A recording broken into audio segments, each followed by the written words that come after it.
Mr. Hardie, welcome. Good morning. Thank you very much for coming to the studio. So, why do you think people should vote for you?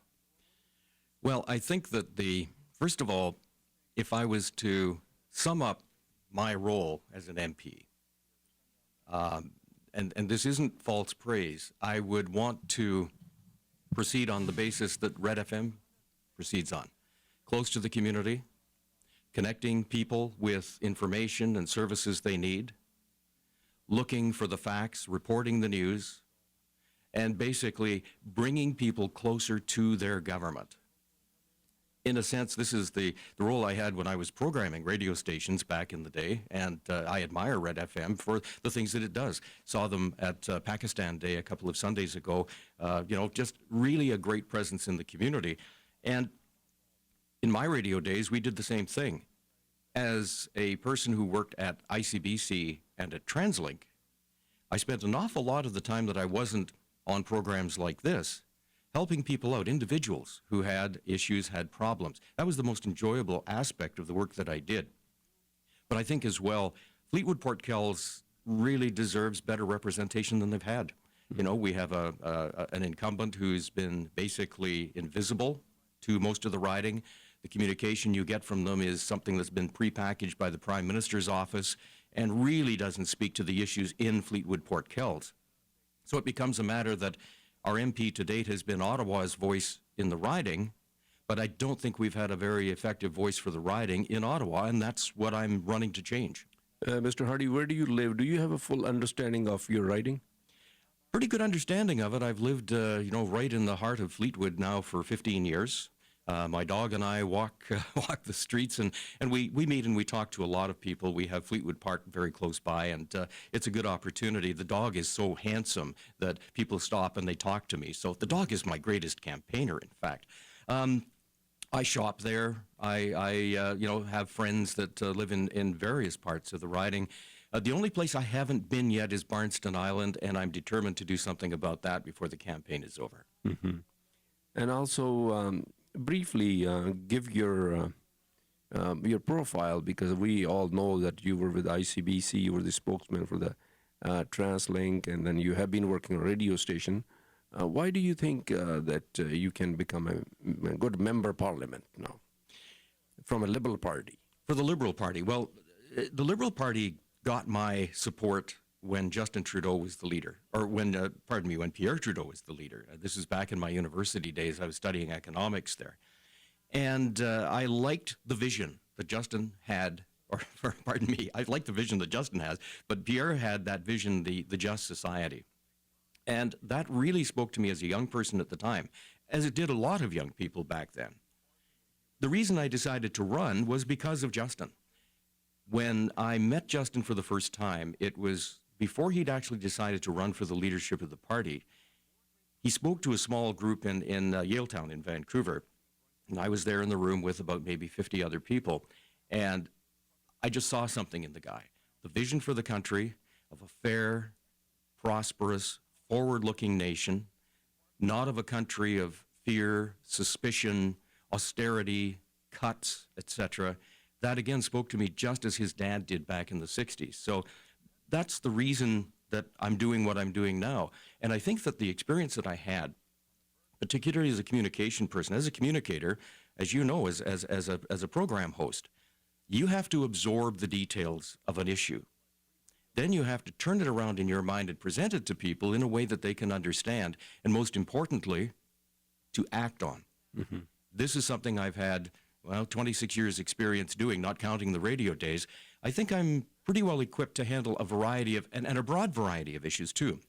You know, TransLink especially has brought me very, very close to municipal governments, the challenges they face, the things that they can do to improve the quality of life for their citizens. So I've got all of that background that I can apply to this. The large number of your voters in your riding are from South Asian community. A lot of immigrants live there. Are you fully familiar with the immigration policies? What would you do if you win for this family clause that has been basically dried up from this previous government? Would you try to revive the family clause family reunification clause if you're elected? Absolutely. I have direct experience. My wife comes from Brazil, and so she had to go through that process. And we had a couple of false starts and had difficulty navigating our way through what has become a very complicated issue. And so, yes, the fact that family reunification has sunk to the levels it has is more to do with the fact that the government has starved the Immigration Service of the resources that it needs to process the applications that it gets. And immigration isn't alone. Our veterans have suffered greatly, again, because this government, the government of Mr. Harper, has starved Veterans Affairs of the resources it needs to do its job. But when I talk to the Tory party candidates, they show me the statistics that there are more immigrants are coming here, larger number of immigrants are coming here than the previous Liberal government. What would you like to say about that? Well, the Tory record in the past number of weeks has been to really mislead. I think that you name the file, you can't trust what the Prime Minister says. He has misled us time after time after time. I've seen, and let's face it, there are statistics all over the place. On refugees, for instance, there are statistics from the United Nations that totally contradict what Jason Kenney just told you. So, the artful use of statistics really doesn't mask the fact, the nature of your question. Are we going to restore the level of family reunification? A supposedly family-friendly party like the Conservatives have gutted it. Mm-hmm. We're going to bring it back. So you're promising that you will rejuvenate the family reunification clause in full force as it was? That I need the evidence. This is not the time to specifically say, well, I'll do this and this and this.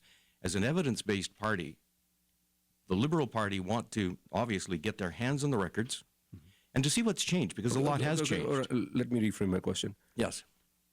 Can you promise that you will reinstate the family reunification clause as it was? As it was, I cannot promise that. But what I can say is that there are changes that have been made in the last 10 years that have worked against families reunifying. Would you reverse them? All of them? Difficult to say. We have to, again, have an understanding of what the situation is. And me personally, as one person who has certainly some experience with the immigration system, I can see the flaws in it. I can see how bureaucratic and how difficult it is. I can see the roadblocks that the government has thrown up, the kind of guarantees that families must give in order to bring somebody here. That's become far more strenuous, and it makes it very difficult for people of lower incomes to bring their mums, their dads, and their other family members here. That's something definitely we would try and work on. After the news, we'll talk about the economic policies of your party and the vision of Justin Trudeau. And I hope you realize that you're up against an incumbent who has won multiple times from the Tory party. Indeed. And I want to talk about that too after the news. Ken Hardie ਸਾਡੇ studios ਦੇ ਵਿੱਚ ਹਨ. Mr. Hardie, what are the economic policies of your party? Do you think we are in recession? Oh, yeah. There's no doubt about that. Even the Conservatives' own definition puts us in recession.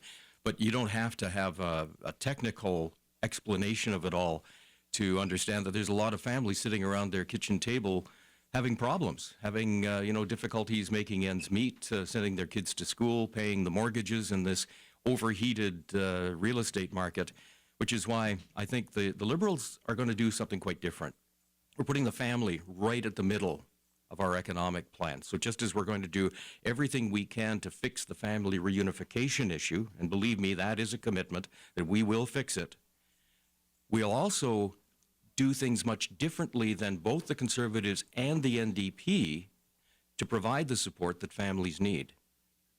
And what would you do differently in the event your party forms the next government? It's really a fundamental difference of point of view. We believe in equity for families. The NDP and the Conservatives, and they both have essentially the same economic platform when it comes to families, believe that if there's a program, everybody should get a check, including millionaires. And they do. They send checks to millionaires. The Liberals have an income-tested plan that will put the majority of the money into the hands of the people who need it most. So that middle-class group that earn between $45,000 and $90,000 a year will end up with thousands of dollars more per year on their table to help their families than they will get from either the NDP or the Conservatives. And are you in favor of coalition government? If there's an opportunity you to form a government with the NDP, would you do that? Well, I think that Canada's history has shown that parties can cooperate. If you look back into Lester Pearson's days, some of the most progressive and dynamic legislation that the country has ever seen has come about because two parties decided that they would cooperate in doing something for the good of the country. And I think that that approach is the fundamental one. Now, whether or not that turns into, a specific formula or formal coalition is another matter. There are too many differences at this point in time between the Liberal approach and the NDP approach to make that a possibility. And also, in your writing, there are some local issues, like you have Indian Reserve area, you have a lot of immigrants, and there are other local issues here.